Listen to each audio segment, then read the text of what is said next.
good to be back in a GTI Clubsport, but is it better than my old one? Is it better than the R to drive? Hello and welcome back to the Volkswizard channel, and welcome to this channel's most important video of 2024, a head-to-head comparison test of the brand new facelifted Mark 8.5 Golf GTI Clubsport and Mark 8.5 Golf R. So in today's video we're going to see how these two cars compare on the outside and the inside, and because the UK launch is based here in Warwickshire, I'm able to test these full UK spec cars on challenging roads that I know intimately, that will reveal a lot more about how they perform and their individual characters than smooth German tarmac or a racetrack ever can do. But before we get started by seeing how these two cars compare on paper, let me just remind you guys how you can support the channel. The easiest way to do that, as ever, is to subscribe. Another way is to sell me your Mark 7 or 7.5 Golf GTI or R that you're thinking about trading in for these cars. I'm looking for cars with below average mileage, at least a few options, with a full service history and completely unmodified. If you've got anything like that, then get in touch with me directly by email, andrew@volkswizard.co.uk. Okay, for a level playing field, we're going to compare Clubsport and R Black Edition with no options. That will differ from the spec of these cars, which we'll talk about shortly. So let's start off then by talking about the price. The Mark 8.5 Golf GTI Clubsport is a not inconsiderable £42,155. If you want the R Black Edition, that's £2,990 extra. So stay tuned, because we'll find out if it's worth paying that much extra for this car. Now, if you finance the cars, which a lot of you guys will do, the difference per month, if you do a 4-year PCP with 10,000 miles per year and a £9,000 deposit, is £46 more for the Golf R. So £386.33 for the Clubsport versus £432.73 for the R. But you'll close that gap almost definitely, because you will need to spec 19-inch wheels on the Clubsport, because the 18 Richmonds look dreadful, so it will be less than that £46 when it comes down to it. Now, both cars have got the same Generation 4 EA888 4-cylinder petrol turbo engines. It's only the software that varies, and that's why the Clubsport produces 300 horsepower, the same as the Mark 8, the previous generation car, while the R produces 333. That's up 13 horsepower over the Mark 8. They've got the same torque as the old car, 400 Newton meters versus 420. Obviously, the Clubsport is front-wheel drive with a VAQ locking differential. The R, main difference really is that it's four-wheel drive, and it's got the Magna torque vectoring rear diff. Now, let's talk about the weight, because the four-wheel drive does bring a bit of a penalty for the Golf R. The Clubsport weighs 1,459 kilograms. The R is 1,548, so 89 kilograms more, a bit like carrying a hefty male passenger. The power to weight ratio, though, is a bit more interesting. So we've got 205 brake horsepower per tonne for the Clubsport versus 215 brake horsepower per tonne for the R. So that's a bigger difference than it used to be. But interestingly, the torque per tonne is in the Clubsport's favour, 274.1 Newton meters versus 271.3. 0 to 62 time, well, there's no contest really. 4.6 for the R because of its four-wheel drive, 5.6 for the Clubsport because, being only front-wheel drive, it is very traction limited, even with a VAQ diff. Top speed, 155 limited for the Clubsport versus 168 for the Golf R Black Edition, because it's got the performance pack as part of the Black Edition pack, and that raises the top speed to 168. Wheels, standard on the Clubsport 18, on the R Black Edition 19.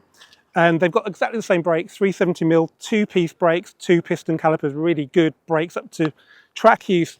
Now for the sensible bit, MPG 37.4 versus 34.5, and CO2 emissions 171 grams per kilometre versus 186. Right now, let's see how they compare on the outside.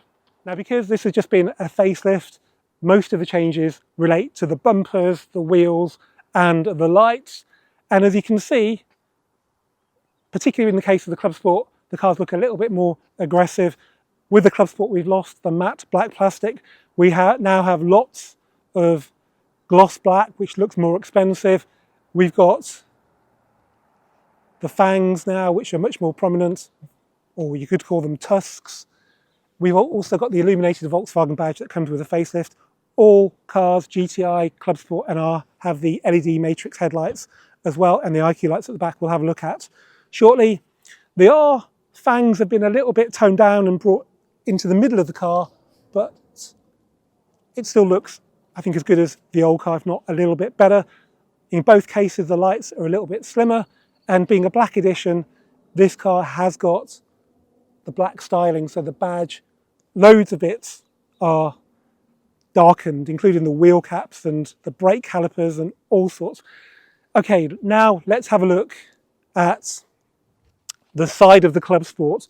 This car's got the optional Warmer Now diamond cut wheels, 235 35 19-inch Goodyear Eagle F1 Supersport tyres, very good tyres. It's in King's Red, which is a factory option colour. As you probably know by now, 8.5 has the badge on the door instead of the dagger badge here that's been there since Mark 7. That's because of the GTE charging flap. We've still got the decal on the door of the Clubsport, but we've got gloss black, sill extension. Red brake calipers are standard. Because this car's got 19-inch wheels, we've got these extensions on the body.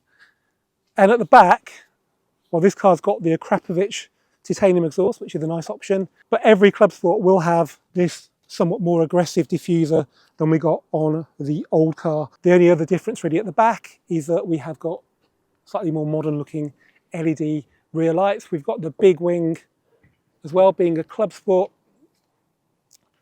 Now the black edition comes with the R Performance Pack as standard, which means you get the big spoiler, which I think is important for the R to look like an R, really. This car's got the optional black roof as well with the Lapis blue premium paintwork. We've got the black Estoril wheels, this time with Bridgestone Potenza S005s, 235 35 19s, exactly the same brakes as on the Clubsport front and back, but we don't have the blue calipers of the normal R. We have black, and on the front, the R badge is really dulled out like it is on this centre cap as well. Just like the Clubsport, we've got these extenders here because it's got the 19-inch wheels. The R badge here is dulled out as well, so they really have gone to town to make this car look different to the standard car. Black mirror casings as well, and we have black on the door. Again, LED matrix light standard at the front, IQ light at the back, and this car again has got the Akrapovic exhaust, and it does have a diffuser with 4 fins, which looks very similar to the one on the Clubsport.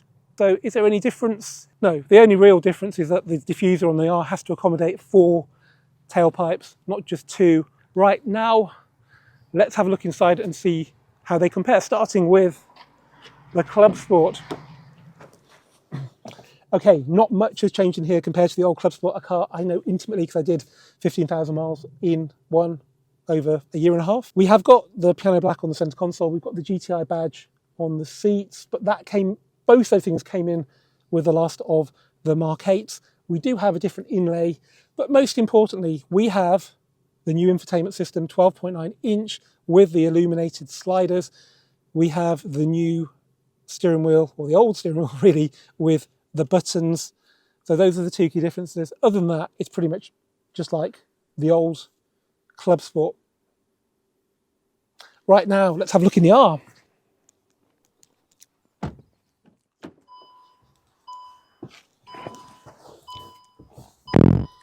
Okay, in here, it's, again, very much like the Mark 8 generation car. We've still got this blue fabric that's carried over, I think, in its entirety. We do have piano black. We do have Alcantara in the door cards as well, just like on the Clubsport, but that was the same with the old model. This inlay, I think, is a little bit different, but yeah, it's pretty much the same again, and more so than with the Clubsport, because we still have the haptic button steering wheel. Now, whether Volkswagen decided it was too expensive to develop a steering wheel with the R button on it so you can change modes, or whether Volkswagen did a survey and found out that our buyers weren't too bothered about the haptic buttons, I don't know, but it's identical to the old car. We've got the big paddles, which were standard on the old car as well, which are really nice. As with the Clubsport though, we have got the 12.9 inch infotainment system with the illuminated sliders, so that should prove a lot nicer to live with than the old one. But this is just a facelift, and the changes are confined to what I've just pointed out. In every other respect, boot capacity, rear passenger space, it's all the same. Now, let's have a look under the bonnet. Now, as I mentioned out earlier, both these cars share the same Gen 4 EA888 engines. The only difference is the software, and that allows the R to produce more power than the Clubsport. So under the bonnet, they look pretty much identical. They still both have the bonnet stay, which hasn't been changed for the 8.5 generation, to a telescopic strut, and both these colours lack much colour under the bonnet, which is pretty standard on 8s and 8.5s, it seems, apart from certain colours. But I have spotted a difference, and I don't know why. Maybe you can tell me. So over here, we have the filler for the screen wash on the left-hand side of the car. On the R, it's here. Now that to me would suggest there's more than just a software change, there's a hardware change, and that's why the filler's been relocated. So yeah, that is curious. But other than that, they're as good as identical under the bonnet. Let's now find out if they're identical to drive on some challenging UK roads here in Warwickshire. Well, you join me on a very special occasion, my very first drive of a Mark 8.5 Golf at Gti Clubsport. As you know, the old model meant a lot to me. I commuted with it for 18 months, 15,000 miles, drove it on track, really enjoyed it. It was ups and downs, as you know from the videos, but yeah, it was, I look back at it fondly, but I look at the new infotainment system in this car, the steering wheel, and I think maybe this is a car it always should have been. Also, I had a very basic spec car, unlike this car, which brings me on to the options. This car's got the performance pack. That means it's got the Akrapovic and the Warmanau wheels and the raised speed limiter. It says it's also got the larger spoiler, but it's just got the standard Clubsport spoiler. There's no price in the listing for this car, so I wonder if it should be on this car. But anyway, it's got Harman Kardon for £600. It's got DCC for just under £800. That's really important. I'd swap that for the Akrapovic all day long because the standard car sounds fine. We've got the standard cloth interior, which I did think might feel a bit low rent in this well over 40 grand car. But I think combined with the piano black centre console, the Alcantara in the door cards, and the GTI logo on the seats, which I didn't have in my early Mark 8, it actually feels and looks quite nice. But how does it drive? Well, let's find out. So let's start it for the first time. Sounds like my old car, even though it's got a Akrapovic. Nice Harman Kardon flash on the dash then, on the infotainment system as it opened. And let's go into the driving modes then. So sporty, basically everything apart from the DCC. Put it to drive like we used to. Electric parking brake comes off without complaint. And here we are driving the new Clubsport for the first time. This screen is like 12.9 inches, not even the biggest one you can have in a Volkswagen, and it does look rather large. It's much easier to look at than the smaller one we had in the Mark 8. When you're looking at the windscreen and then looking at a display, your eyes have to refocus if the display is quite small, and you notice now, because the display is big, that there's not as much focusing. I think as you get older, that's probably more of an issue. I'm getting on a bit now. Obviously, we've got the illuminated sliders on the infotainment system. We've got the buttons that do everything the first time of asking. Can't turn the heated steering wheel on by mistake very easily now.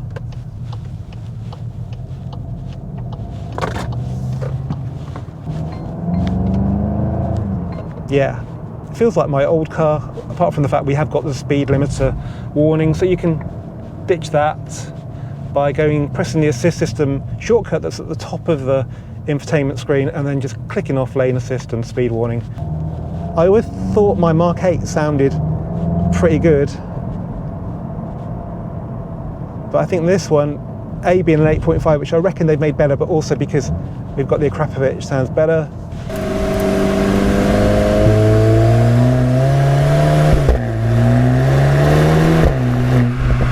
Most of you guys will drive this car on the road, and we're going to find out what it's like today on the road, but really I just want to get it on track and see how it performs. Now, obviously, other people have done that. Joe Achilles is probably the best person to watch. He went to the international launch at the Lausitz ring, and he does all the 0 to 60 and autobahn runs in this car. So check out Joe's videos.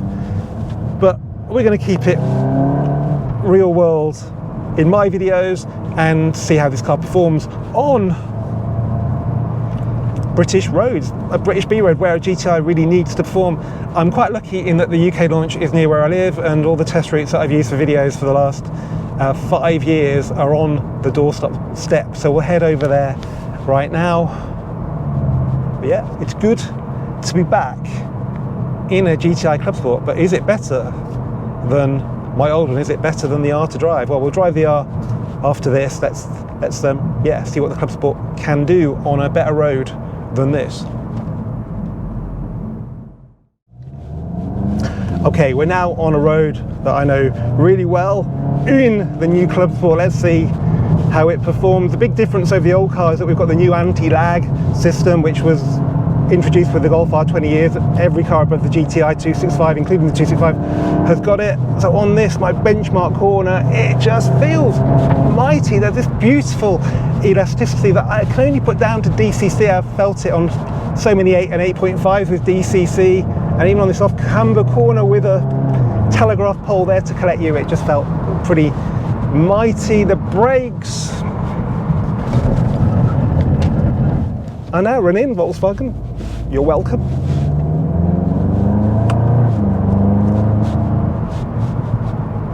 A little bit of popping and banging, not as much as the old car. I think this is a horrible corner.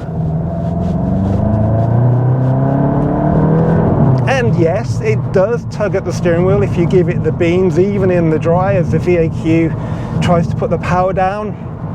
But that's part of the fun. Yes, the R is quicker and you don't have to fight the lack of traction, but making the most of this car, even on the road, takes some mental exertion, and that's why it's engaging. You can't just point and squirt like you're playing on the PlayStation. You have to think about it.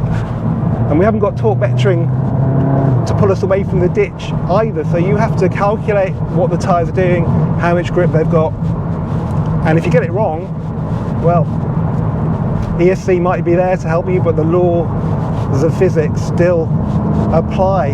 Now bear in mind, we're in the medium damper mode. It's still lovely and compliant, so we've got comfort mode and beyond with the 15-stage DCC. It feels really good. The R is going to have to be really on its game to be better than this. And I still haven't finished with this yet. There's a sequence of corners that I know very, very well. It's a 60-mile-an-hour road. It's totally legal to take them at 60 miles an hour. So let's try and do that now.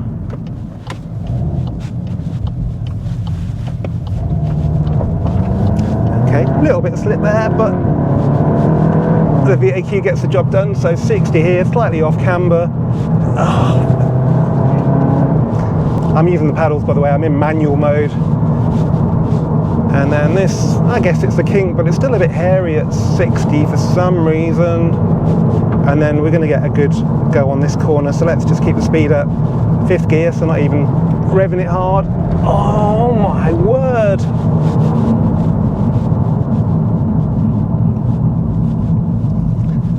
Well, it's on Goodyear Eagle F1 Supersports as well, which is a tyre I know really well. Drove on track actually on exactly this size tyre just 2 weeks ago, my Clubsport S. So yeah, it's really bloody good, and part of that is to do with DCC on this car, which you must absolutely order, particularly with 19-inch wheels, but also to do with that new anti-lag system. It's just incredible. That's all well and good though, but it's pretty useless if the car rides too firmly when you're not in the mood. That was a bit of a problem with my old Mark 8 on passive damper. So let's go and find a slightly less good road and see if this car can do even a little bit of wafting when you're not in the mood.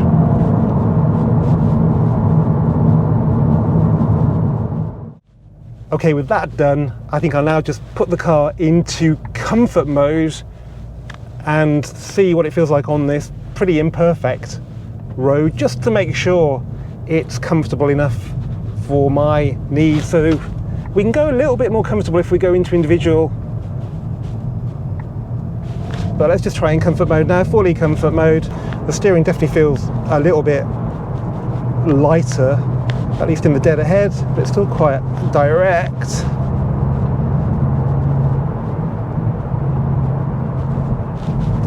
Okay, so the surface goes downhill quite literally at this point. Oh, that's really quite a lot of mud on the road.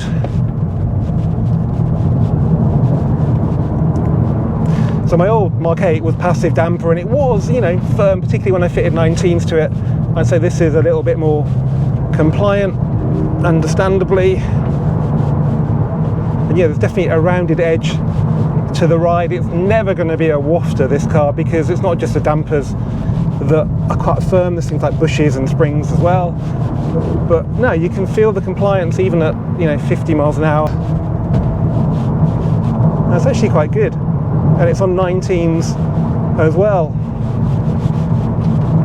And you can go a little bit further with DCC via individual mode if you want it to be even softer. So yeah, that's impressive. Let's see if the Golf R can be even more impressive than the new 8.5 Clubsport.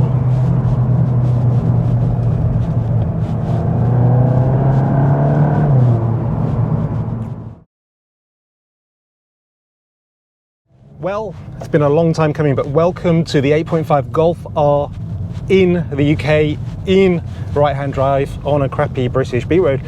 I thought we'd do the comfort test first, so we're in comfort mode. There are other modes that we'll talk about later, more than in the Clubsport. So yeah, let's see how we get on.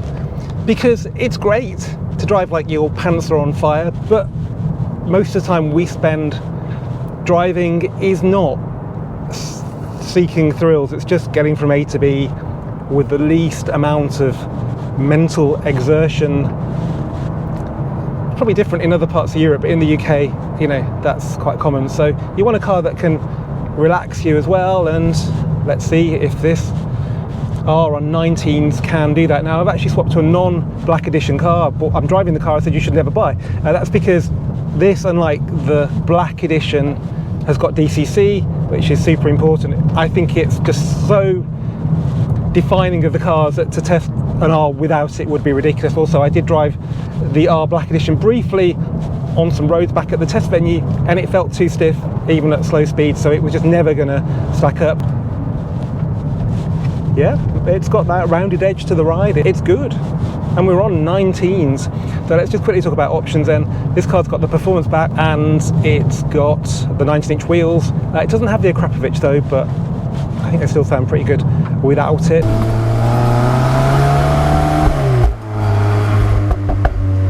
Obviously it's got DCC, £720. It's got the panoramic glass sunroof as well for just over £1,000. So yeah, it's a nice spec. Standard seats, but you get heated seats as standard as you do with the Clubsport. Heated steering wheel as well, the old steering wheel as well. So yeah, your mother or even your grandmother would be very happy to be in the passenger seat, but that's not what this test is all about, just partly about. So let's go and find my special secret test route and see how this R performs in comparison with the very impressive, I have to say, and I'm not biased, Golf GTI Clubsport.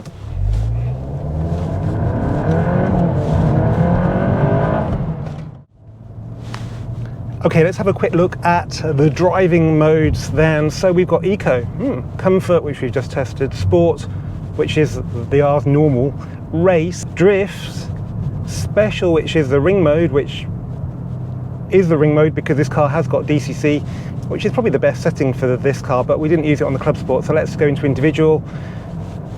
We can play about, so we've got DCC, we're going to run that in the middle sport setting. Let's have everything else in race, but drive isn't race. It decides to be Sport Plus on this car. There's no race option. Exterior engine sound and interior engine sound, that's interesting. So we've got the exterior one in race and the interior one in Eco, because I don't really like that Doesn't sound like a Maserati, that's for sure. We're as racy as we can be, apart from the dampers that are in Sport. So yeah, this is really exciting. I've driven the Clubsport on this road. It's getting dark now, but it was just like half an hour ago. So once these lights go green, it's like being in a Grand Prix. Up to 60 miles an hour, of course. I do like the paddles, yes, they're just plastic, but they've got a nice little edge to them that feels just good when you put your fingers there, and they're obviously bigger. Do they feel any more tactile than the Clubsports? Probably not, but they're just nice to have, a nice upgrade, which I did to my own car. Okay, I'll shut up now, let's see what this car can do. Up to 60 miles an hour. So this, you get floaty into this corner, but it's all right. Again, still a rounded edge to the right, but we're not in the hardest mode. Into this corner at 60, and let's see if we can feel that DCC magic. Yes, yes, yes, yes. Wow. I just don't know how they do it off camber with a telegraph bowl to collect you. That's probably one of the most confidence-inspiring cars I've ever driven around that corner. Probably more so than the Clubsport. We're on the Bridgestones, by the way, which I don't think are as good as the Goodyear Eagle F1s. Q7 driver helping me test the brakes, which are nice, and they feel quite progressive. It feels very similar to the Clubsport, which I wouldn't say was the case with the Mark 8. I drove those extensively. I had my own one and a loan car for much longer than this, and they did feel different in the steering. These two feel pretty similar. We've also got the anti-lag on this engine, which we had on the Clubsport, which came in with the R20 years, and it is pretty savage. I wouldn't say it feels any quicker though than the Clubsport, and that's represented by the power to weight ratio, which is slightly better for the R, but it's down on the torque to weight ratio. Obviously the big difference is you've got loads of traction, and when that runs out at the front, you get the torque vectoring to help you around at the back. And now's the time of year when the roads start to get greasy that you're going to feel the benefit of that, and it is quite addictive, but you're not confident it's going to do the same thing every time, and it's quite important. You know, if you're approaching the corner at speed, you want to know you're going to get around it just because you did before, but that's not always the case. I have made the very common mistake of turning the heated steering wheel on, so yeah, it does happen. You do adapt to it when you own the car, but as a lot of journalists have done on brief test drives like this one, my hands are a bit sweaty now. So yeah, so far so good. Just the final test on my special corners. So, four-wheel drive, slippery junction. Let's go. Blimey, yeah, bit of rear axle steer there. Okay, so 60 off camber, a bit hairy usually. Nah, it feels good. Okay, so we're just gonna go into this corner at 60. It feels so natural in this car. It doesn't in a lot of cars. Yes. And then let's see what we can do. This bit to the right, and then in DCC magic. Didn't feel as precise as the Clubsport, but not bad. And then ran this one at about 54. It feels good. I'd say any differences really are down to the tyres, and obviously, you know, you have to manage the traction in the Clubsport. In the R, it's a little bit too easy, and it does tempt me to go faster to push the limits to get the torque vectoring to engage. It's tricky. It's very tricky.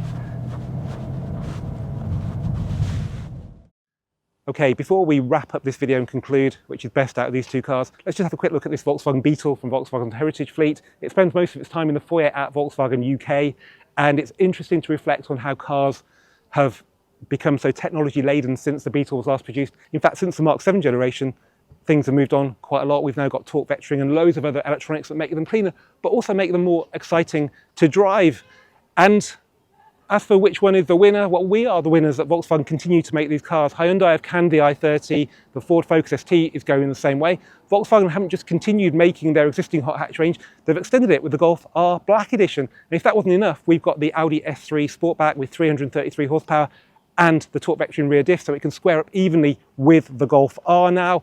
And let's not forget the wonderful Golf GTI 265 base model that gets in at under £40,000, dodges the luxury car tax, and is all the hot hatch most people will ever need. So between these two, take your pick. There is no wrong or right decision. And let's leave it at that. As ever, guys, thanks for watching this Volks Wizard video. Keep commenting, keep subscribing. Let me know which you prefer, and I'll see you for the next one very soon.